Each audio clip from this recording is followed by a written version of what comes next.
So you've done a great initiative, you've launched it, you've done education, you've done learning. How do you know that it actually works? And this is where we get to that key of outcomes, measurable outcomes. And we get deep into this, we can get into the discussion, they talk about hard green dollars and soft green dollars, and hard green dollars are the ones that you can put on a balanced scorecard or a sheet, and soft green are the ones you can't. So for example, reducing orientation by 30% is a dollar sign that I can put on.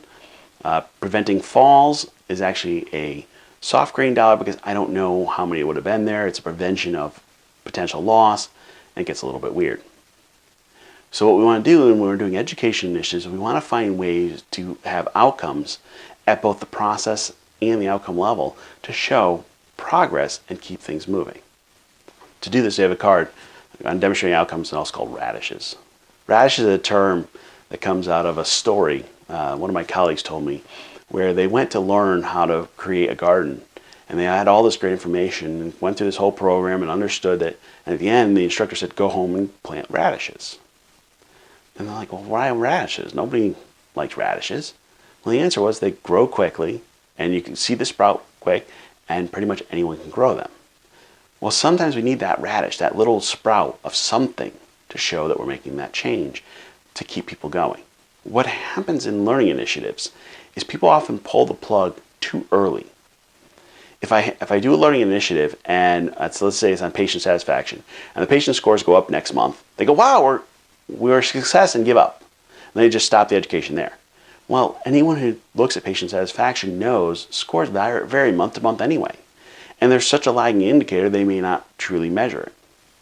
On the other hand, they might do an education intervention, once again for patient experience, and see no score change, and they go, well, we got to give up on that initiative. In both cases, we've given up prematurely. What happens is when we start looking at outcomes from learning, we start treating them like a business unit. If a business unit is struggling, they look at it and say, okay, what can we do differently? They look at leading indicators rather than lagging indicators. Stephen Covey talks about it this way, and a great example of weight loss. The scale is actually a lagging indicator. Did I eat good and did I exercise are the leading indicators. We need to find indicators that we can measure and show. Now sometimes those are hard. If you're doing a teamwork or interdisciplinary communication type intervention, you may have to go out and do some focus groups and get the voice of the customer and use those voices as the score. You may have to ask them, well, what has changed? What have you seen? I remember I did this one focus group and the change team, and I had one of those people in the group that was the negative Nelly, and we asked what changed. She raised her hands and said, I'd like to speak. And it was one of those, okay, well, this is going to be a negative. And she said it this way, she said, well, now we're kind to each other in the unit. That was amazing. That's a radish.